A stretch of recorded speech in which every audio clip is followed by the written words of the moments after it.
budget highlights and revenue-raising measures for 2025-2026. Mr. Speaker, it is with great honor and privilege that I present to this esteemed House and the people of Kenya the budget statement for the financial year 2025-2026 budget. I make this statement in compliance with Section 40 of the Public Finance Management Act, Cap 412A, and the Standing Order number 241 of the National Assembly.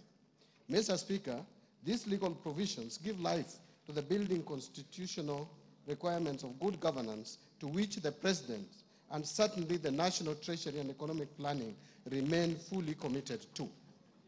Mr. Speaker, at the outset, allow me to express my sincere gratitude to His Excellency, Honorable Dr. William Samoei Ruto, the President of the Republic of Kenya and Commander-in-Chief of the Defense Forces, for the trust he bestowed upon me by appointing me as the Cabinet Secretary for the National Treasury and Economic Planning to provide leadership in economic and financial affairs of our country. I remain mindful of the aspirations and high expectations of the Kenyan people as I serve in this office.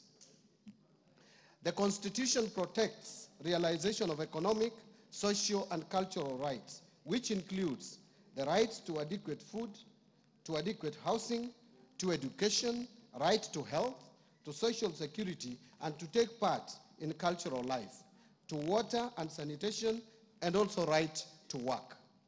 This budget, Mr. Speaker, speaks to these rights and reaffirms the priority policies and strategies aimed at stimulating economic recovery articulated in the bottom-up economic transformation agenda, otherwise known as BETTER, while highlighting the achievements over the past 2.5 years in enhancing the livelihoods of Kenyans.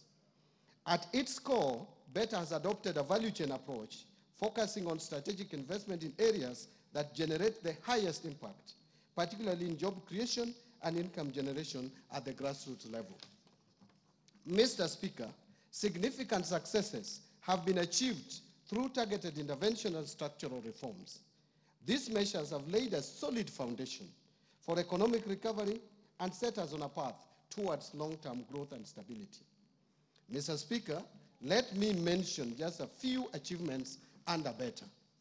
First, the Kenyan economy has remained resilient and registered an average growth of 5.2% for the period between 2023 and 2024, outpacing both global growth of 3.3% and 3.8% for the sub-Saharan African region over the same period.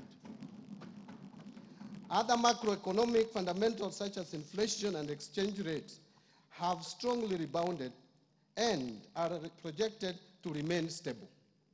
Second, the government has rolled out fertilizer and seed subsidies to farmers across the country, and that has boosted production in key food value chains and revived underperforming or collapsed export crops such as pyrethrum.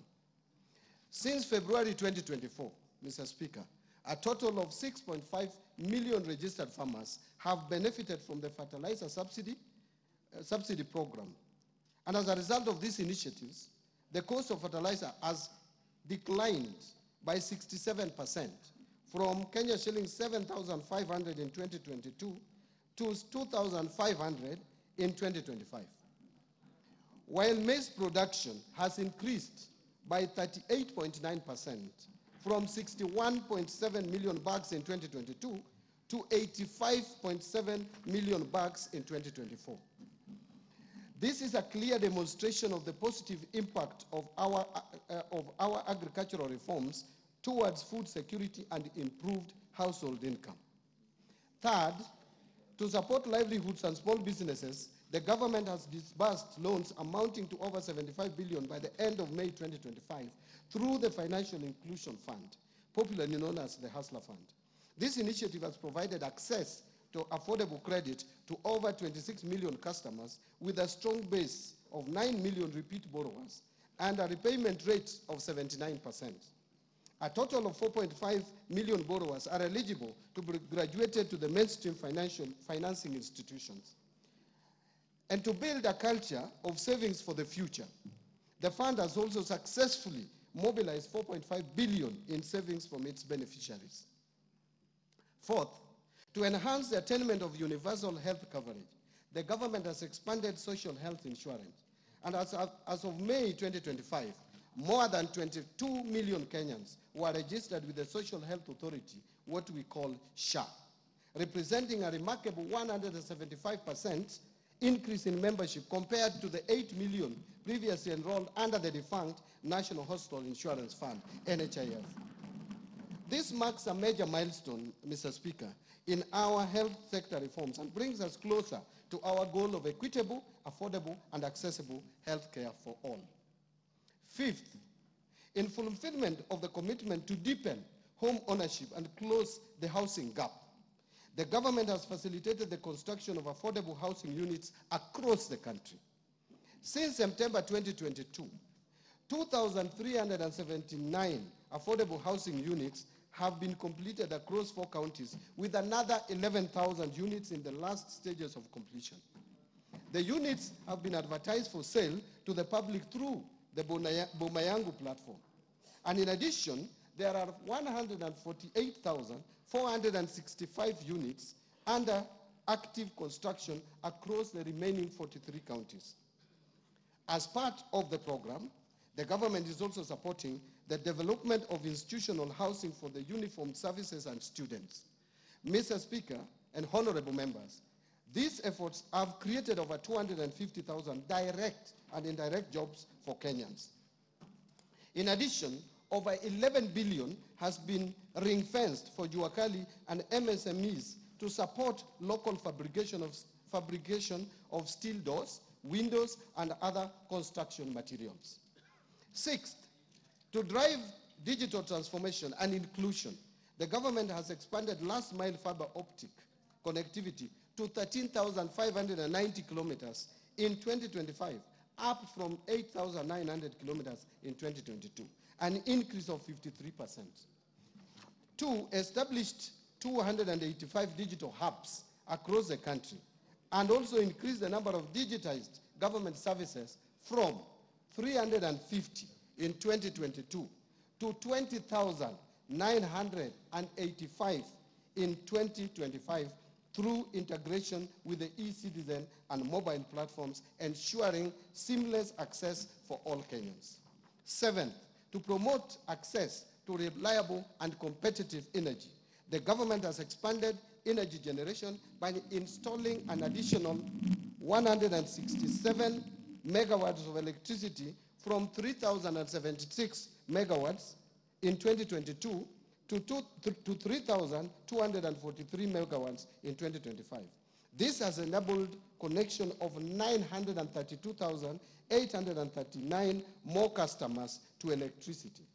The system peak has increased from 2,149 megawatts of electricity in July 2022 to 2,316 megawatts of electricity in February 2025. The total number of customers connected to electricity has increased to 10 million in 2025 from 8.9 million in 2022. Eighth, to boost education and training outcomes in the country as a tool of creating equality in the society, the government has invested significant resources and implemented radical changes in the education sector. And these include resolving the uncertainty around the competency-based curriculum, CBC, launching of the Kenya Education Management Information System to consolidate all existing student registers from early childhood development to institutions of higher learning into a single centralized database.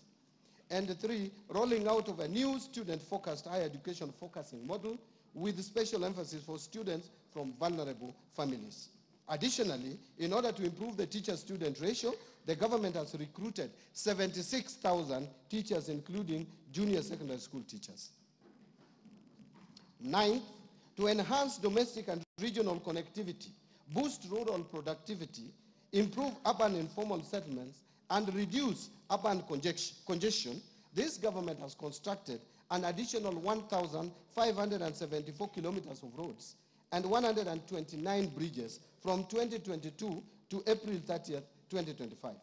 Further, the government has rehabilitated an additional 212 kilometers of roads and periodically maintained 126,177 kilometers of roads. 10, the government has also made significant progress in expanding social protection through the Inua Jamii Cash Transfer Program. From 2022 to 2025, the number of households with orphans and vulnerable children receiving support has increased 65% to 428,421. Additionally, persons living with disabilities registered for support grew by 34% to 59,637.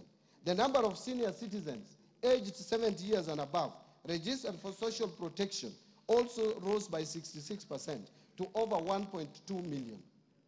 These efforts have provided stable incomes to the beneficiaries and reduced their dependency on relatives, enhancing their dignity and quality of life. Mr. Speaker and honorable members, notwithstanding these achievements, we are aware that a lot remains to be done in order to address the pressing challenges facing Kenyans. And Mr. Speaker, in this year's budget-making process, we accorded Kenyans an opportunity to share their views on how to address the economic challenges facing our country. In my various engagements at open barasas and in the media, Kenyans have been very resolute in voicing their concerns that include overtaxation and high cost of living, unemployment, need for protection of the poor and vulnerable, and more importantly, the need to reduce government expenditure and wastage of resources across the national and county governments.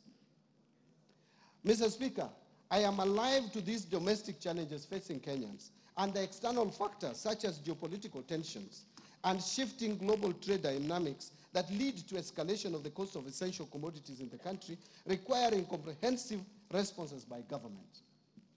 As you may recall, the social unrest precipitated by the Finance Bill of 2024 brought to the fore the importance of values and principles of governance as enshrined in our Constitution. In response and to win public trust, we have